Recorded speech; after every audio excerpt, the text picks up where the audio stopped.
How to fold your t-shirt inside your pants on CLO3D. The first thing I'll do is to select all the t-shirt pattern.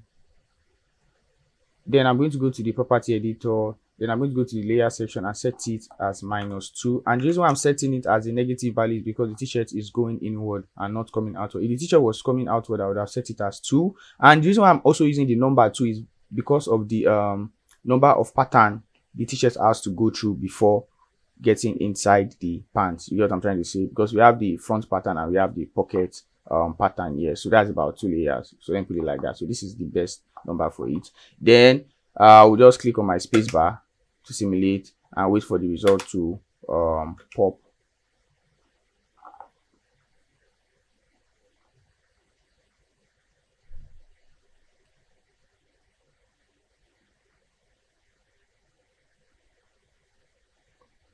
Then turn off your simulation, and the next thing you can do is to just highlight or select all the t-shirt pattern and set it back to 0, and voila, you have this. Can you see?